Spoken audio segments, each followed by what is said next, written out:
Well, what's happened now is we have a force multiplier of geography. When you go to a red state, it is a different world now than a blue state.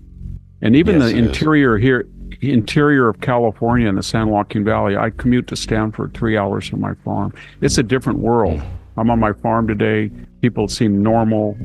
When I go to the Stanford campus in the Bay Area, it's lunatic.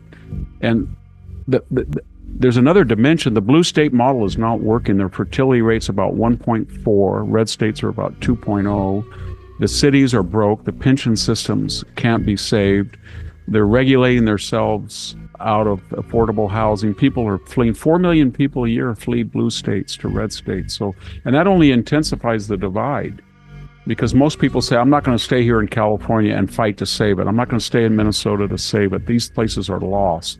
I'm not going to try to. And the result is that they get even more and more crazy because there's no opposition. And the conservative people are live and let live. I mean, politics is not the most important thing. It's their community, their church, their family, their job. But the left, they get up every morning thinking we have to do radical political change, and they go to bed thinking they didn't do enough. It's obsessive and fixated for them.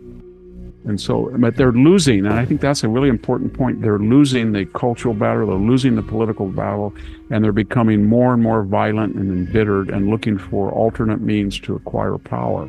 The fault lines in America aren't just about politics anymore. They run through geography, age groups, and entire ways of life.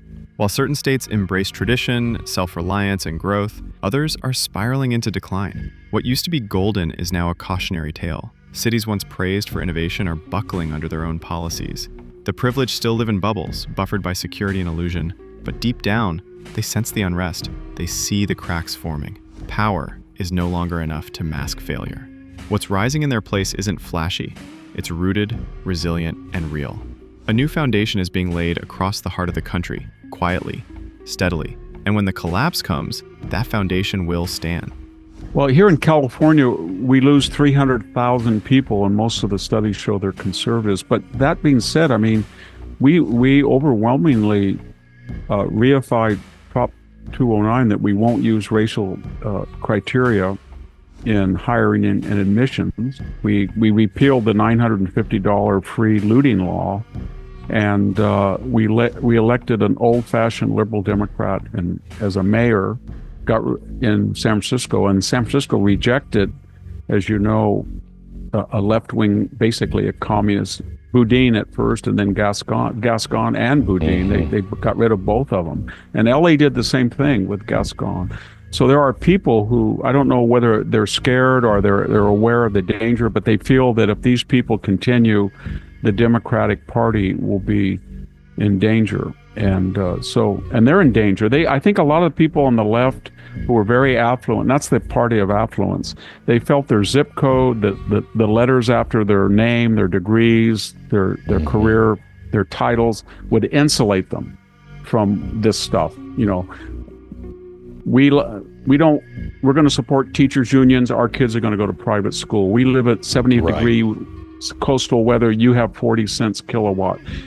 That kind of stuff. And we have private patrols around, you know, Beverly Hills or Malibu, but defund the police. But I think the revolution is coming for them. And they're scared that all of their money and influence, status, that will not protect them from these people. And that's a good sign, I think. They're nihilist. I think another big revolution that we're not talking about is Harvard, Yale, Princeton, all of these prestige places are radically they're losing their prestige blue chip names, because for 4 years now they have had no SAT, no comparative ranking of GPAs. They've been letting in people who could not do the work for other grounds than meritocracy. And the employers after 4 years said, if I hire a Yale or Stanford graduate, 80% get A's. They can't compute. They're not analytical. They can't speak well or write well. And they'll go to HR and complain. And it's just endemic in Silicon Valley. People say this. They've gone to the Stanford administration and said, you better do something very quickly, because we're not going to give money to you anymore. Most of our kids that are straight A students and perfect SAT do not get into your university, because there's 9% white males the last 4 years. And we're not going to put up with it anymore. We're not going to hire your people because they're incompetent. And I just talked to a person in Silicon Valley. He said, "Give me the choice. I'll hire a Georgia Tech, SMU, Texas A&M electrical engineer, BA, any day over Stanford." Stanford was the best place in the world for that. But if you do this Marxist idea that equity, equity, equity, and you have no merit, after 3 or 4 years, you tarnish the name that they said. Stanford, Harvard, Yale told us for 50 years, we have the toughest curriculum in the world, we have the toughest admissions, and therefore we have the best name, because nobody can turn out people as bright, naturally as bright, and who got this rigorous education, and they will excel in law, medicine. And then now all of a sudden they're saying, forget all of that. That was all a lie. We don't believe that anymore.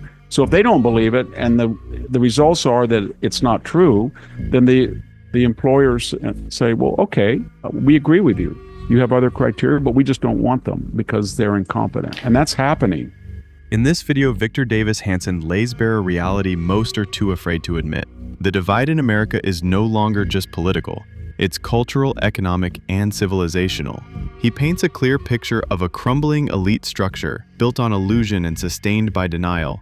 I agree with his core message. The blue state model is breaking under its own weight, while red states are becoming sanctuaries of sanity. This isn't about party lines. It's about values, responsibility, and truth. And in a time of confusion, Hanson reminds us, clarity is power, and truth still matters.